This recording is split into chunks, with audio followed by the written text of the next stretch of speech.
अस्सलाम वालेकुम। मैं मुस्तनिर अहमद बात कर रहा हूँ। वर्ल्ड हेयरिंग डे, इस हवाले से हम लोग मैडम हिना सवाद से बात करेंगे कि ये इस दिन के हवाले से हमें क्या पैगाम देना चाहेंगी। I am audiologist working in the Benazir Bhutto hospital Rawalpindi. Hearing day के हवाले से मैं ये बात कहना चाहूँगी कि ओवरऑल WHO के अकॉर्डिंगली वर्ल्ड पॉपुलेशन की 5% पॉपुलेशन इस टाइम पे हेयरिंग इम्पेयरमेंट को फेस कर रही है।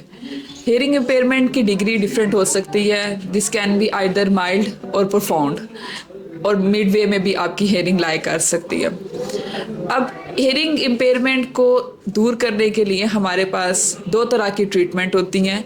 या तो हम उसकी मेडिकल ट्रीटमेंट की तरफ जाते हैं जिसमें हम ENT स्पेशलिस्ट को रेफ़र करते हैं और वो उसकी पैथोलॉजी को या उस बीमारी को ख़त्म करते हैं थ्रू मेडिकेशन और सर्जरी, या हम उन पेशेंट्स को हेयरिंग एड फिट करते हैं।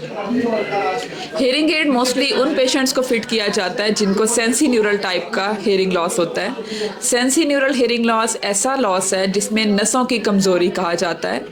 नसें इंसान की जिस्म का एक बुनियादी हिस्सा होता है। जिन मरीज़ों में नसों की कमज़ोरी होती है उसमें हम हेयरिंग एड को फिट करते हैं। अब हेयरिंग एड फिटिंग में पेशेंट को ये बात बताना बहुत ज़रूरी होता है, स्पेशली उन पेशेंट को जिनके hearing loss before the birth होते हैं, यानी कि पैदाइश से पहले उनको समात का मसला बन चुका होता है। उनको ये बताना बहुत ज़रूरी होता है कि इसके साथ स्पीच थेरेपी भी बहुत इंपॉर्टेंट है। एक अच्छा digital computerised hearing aid fit करने के बाद प्रॉपर स्पीच थेरेपी करवाई जाए, जिसको बोलने की मशक़ें कहा जाता है, तो हम उन पेशेंट में ये एक्सपेक्ट करते हैं कि वो 1 साल के बाद नॉर्मल हेयरिंग की तरफ एक कदम उठाते हैं। एक कदम का मतलब एक लफ्ज़ होता है।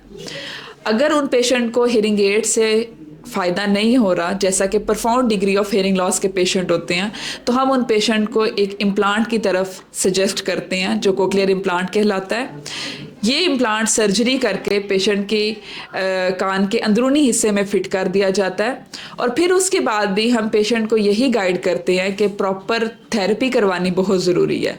तो मेरा आज के दिन पे यही पैगाम होगा उन सब पेरेंट्स के लिए, उन सब कंसल्टेंट्स के लिए, उन सब स्पेशलिस्ट के लिए, कि सिर्फ आप पेशेंट को हेयरिंग एड के लिए और कार्डियोलॉजिस्ट के पास रेफ़र ना करें, बल्कि उनको साथ साथ इस चीज़ के लिए भी मोटिवेट करें कि उन्होंने पेशेंस से काम लेना है, उन्होंने कॉन्टीन्यूस एक एफर्ट से काम लेना है, और उसके बाद उन्होंने एक रिज़ल्ट को एक्सपेक्ट करना है। उसके बाद जो रिज़ल्ट होते हैं वो बहुत ज़बरदस्त किस्म के रिज़ल्ट होते हैं। पेशेंट बहुत अच्छा सुनता है, बहुत अच्छा रिस्पॉन्ड करता है, बच्चा नॉर्मल स्कूल की तरफ चला जाता है। यानी उसको फिर एक गूंगे बहरों के स्कूल में जाने की ज़रूरत नहीं, बल्कि एक नॉर्मल बच्चे के साथ एक नॉर्मल किसी भी अच्छे स्कूल में वो पढ़ सकता है और अपनी ज़िंदगी नॉर्मल तरीके से गुजार सकता है।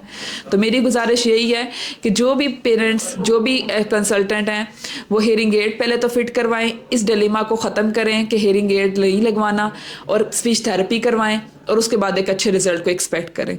बहुत बहुत शुक्रिया।